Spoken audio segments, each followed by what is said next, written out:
Everybody wants a 2C like that guy, and he just won the Conn Smythe Trophy as the MVP of the final.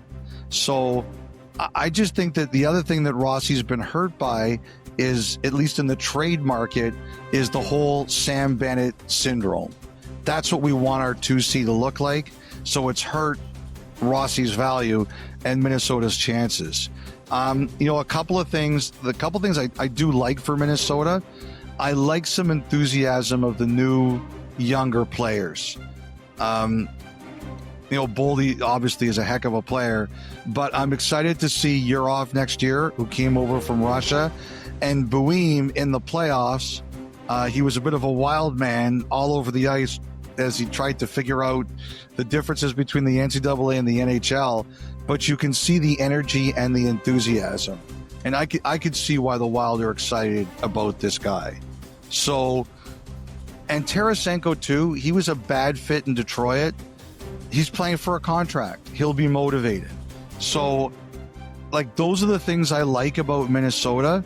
I recognize the nervousness about Kaprizov among the fan base. And I'm wondering if at the end of the day, and we'll see how this goes, it's always better to solve your solution internally than try to trade it, is if Rossi and the Wild try to find a middle ground here and say, look, we need you to do what we need to become a better team, and in return, we'll make sure we shine you up, whether it's with us or with somebody else. That may be the best solution for everybody. And remember, too, last year when Tarasenko went to Florida at the deadline, he was the one that was with Lundell and Luostarinen on that line for the Panthers when they won their first Stanley Cup in 24. Oh, right, that's right. Paul Maurice spoke glowingly of the impact he had on those two players. And then, of course, they end up having Marchand on their wing this time around. But those guys should get 5% of everybody's contract. Curious to see how the Wild go about deploying him. You're right. All right. The Nashville Predators, Elliot, they were their agents July are probably 1st. Calling right now. 5%. Yes, yeah, that's good. The Predators were the July 1st darlings a year ago, and the Mike Feudal line, one of the worst things you can be told as a GM is that you won the offseason, but a little quieter this time around. Bring in Haig and Perbix on their back end. It's interesting. Listen to Jason Bukala. He pointed to the fact that Nashville took Brady Martin in the draft this year with their first pick. He kind of took that as a sign as Barry Trotz wanting that team to be known as being relentless to play against again. That was their hallmark when first coming into the league as a franchise. What's your read on them right now? I was surprised. There was some local hate on that pick. I do a weekly radio hit in Nashville every year, and someone down there told me there was some real hate for that pick. I was surprised to hear that. Brady Martin is the kind of player you win with in the playoffs. Now, first you have to get there, and, he's going to have to, make it, and eventually he will, but, make it, mature. He's a strong kid. I liked how much the not being at the draft and being at the farm got play. That was a nice story. I really liked that. That was awesome. Yeah, it was, and the stuff he was doing, and you're committed if you're doing that. There's a lot of NHL players who have farming backgrounds, or Adam Henrique in the tobacco fields, talking about how when he got back, his parents were like, "We don't care that you're NHL, go to work," stuff like that. I think Pat Verbeek was like that too. There's a whole bunch of NHL players who are like that. I was surprised at some of the local hate for that pick. It reminded me of some of the complaints about Brady Tkachuk the year he was drafted, and people forget that pick got ripped. I think that Martin will be I think that Martin will be a good player for them. I think it's really interesting. So the other move that Nashville made that got really hammered was the Nick Hague contract. And I was also a little bit surprised about that one. There was a ton of interest in Nick Hague, a ton of it. Vegas knew they couldn't keep him. They knew they wouldn't be able to fit him into their salary structure. There were a lot of teams out there on him. I think Philly was. I think Montreal was. I think Calgary was. I think Nashville was. Calgary, Vegas was trying to get Rasmus Anderson, but Nashville got him. And again, I don't look at that contract where the cap is going as a real problem. I don't think that'll be a problem at all. Hague is going to be asked to take more responsibility more often than he's had to in the past.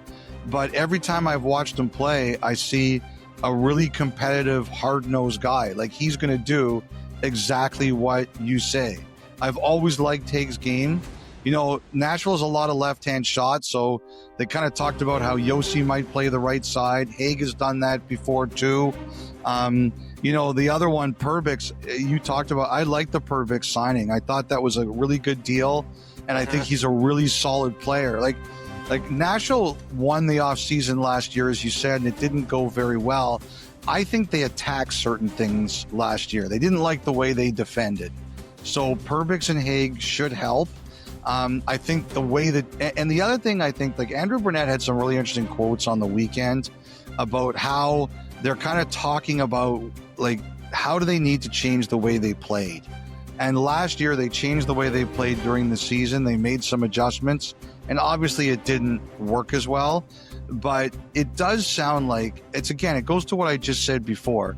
You can either trade out of your problems or you can solve your own problems. It's always better and easier to solve your own problems. I don't know if it's all going to work, but I see Nashville as a team that attacked a couple of their issues. Defense, number one, and also internally, how do we play? Now, they still have a lot of ready shots up front. They're still going to have to make everybody happy up there. Like we talked about, the lefty shots on the blue line, the righty shots up front. There's still some, there's the questions at center. They've still got some holes they've got to fix here. But I think it looks like they were honest about what some of the problems were, and now they're going to try to fix them. And that's the step. That's the step you've got to make. Okay, the St. Louis Blues. Got Pius Suter on a 2-year deal, Elliott. Nick Bjugstad comes in. Mailloux from the Montreal deal. They were a blink of an eye from the second round against Winnipeg in the playoffs, but it was a turbulent season to get to that point. So how do they feel about themselves heading into the summer? I like this team. I like the group. I thought they had a couple of really smart, non-risky signings. Suter at 2 times $4.25 is nice. Nick Bjugstad, a couple of years to play center. Like, down the middle, you've got Thomas, you've got Shen, you've got Suter, you've got Bjugstad. That's a good center group. They held on to Kyrou. We'll talk more about Kyrou when we get to Seattle. They did miss Holloway, but he should be healthy. I'm curious to see if they're going to extend Fowler. There was some talk that they might. They obviously haven't. So we'll see where that goes. But Fowler's headed into the last year of his contract, and he was a great fit there. I really liked them up front. I liked them in goal. They got Hofer signed. Binnington Hofer, that's a good duo.